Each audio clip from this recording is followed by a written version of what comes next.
The first story I'm going to read is an extract, so unfortunately, if you like the story and want to know more, you will have to buy the book.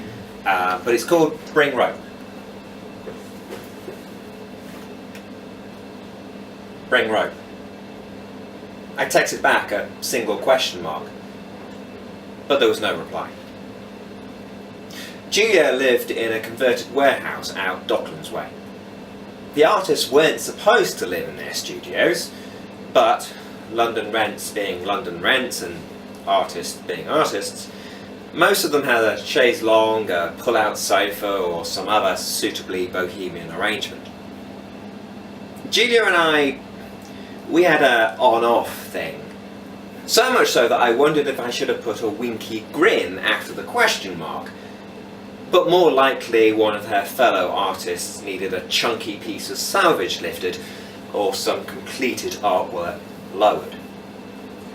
Chances were I'd not see the rope again, and I weighed this against any possible return of favour from Julia. Then I remembered. I had a climbing rope I didn't exactly trust anymore, so I chucked that in my rucksack. I was expecting Julia to buzz me in at the gate, but instead the crackly intercom voice told me, "I'll come down." I twiddled my thumbs for a couple of minutes, listening to the distorted sound of somebody's radio cranked up to maximum volume, before she appeared and let me through. "Geez, Jules," I said, "you been working late?" She looked haggard, her hair a mess and her face thinner than I remembered, eyes darker. She took one step forward and buried herself in a hug before breaking off and pointing at my bag. "Got the rope?" she asked. I nodded and she chewed her lip. "Come up. Got something to show you." All of which, under other circumstances, might have been highly promising, but we turned off before we reached her floor and entered darkened corridors I'd not been down before. The old tobacco warehouse had been carved up into odd-shaped rooms, plywood passageways hacked between them any which way. But these corridors were more permanent and less lived in. No artwork adorned the walls, no light shone behind the scant few doors. Old newspapers and last autumn's leaves disintegrated quietly in the corners. Julia yanked on a metal door. The hinges screamed in protest. And everything I'd imagined I might be about to see disappeared. "What the..." The words dried up and I just stood and stared. We were in an unconverted part of the warehouse. Wide and tall, it went all the way to the corrugated roof 3 floors up. In the middle of this vast open space hung a cloud. A black, featureless, utterly impossible cloud. Beneath it, a gabble of the community's artist types hung wearily onto ropes that arced upwards and vanished into the inky nothingness. Julia threaded her way between them to where a length of coarse rope lay untidily on the concrete floor. She picked up one end and threw it towards the cloud. At first I thought she'd missed. It was a clumsy, lazy throw. But the cloud snapped up the offering and pulled the rope taut with Julia gripping the other end. "Now you," she said. I stared at her.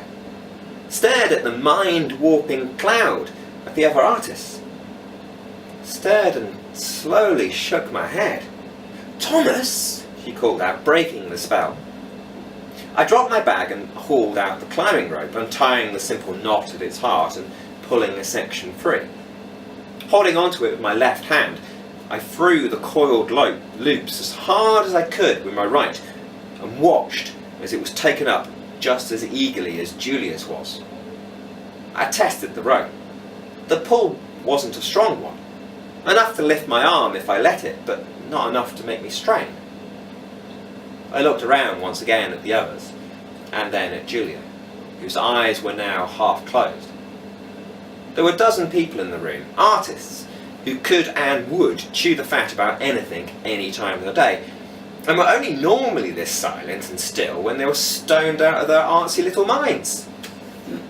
"Julia," I hissed. She turned towards me. "What are we doing here?" She blinked, looked up towards the hovering darkness, gestured with her chin. "Holding it down," she said. I thought about that for a while. I'm not sure how long. Time had a weird way of slipping by when you looked into the heart of that cloud. "Why don't we just tie off the rope?" I suggested. She gave me a small, wry grin. "Try it." I eased over to the wall where there was a metal loop embedded in the brickwork. A quick figure of 8 later, and I turned back to watching Julia letting go of the rope. As I did, it slackened, and the end suspended in the cloud dropped back to earth, bouncing off the shoulder of one of the artists who shuffled sleepily away from it. "You need to keep hold of it," Julia said. "Skin on rope. Otherwise, it does that." I untied the knot and made ready to send the loose end back up into the cloud. "What if I don't?" I said. "What if you all let go?" She shrugged. "Have you looked into it? Deep into it?" I nodded. "How did it make you feel?" I looked again. Its centre was a total absence of light or form, but the peripheries held swirling shapes that eluded description, tendrils of inky blackness that vanished as soon as I turned my attention on them, that gave rise to strange, dark, magical thoughts. I couldn't tell you what these thoughts contained. They were as ethereal as the half-glimpsed forms. They held an odd attraction, though. Like the gentle pull on my arms, the pull that kept the rope tight, the rope I couldn't even remember having thrown again. I turned to try and explain these vague thoughts to Julia, and was surprised to see more people had arrived. Our numbers had doubled.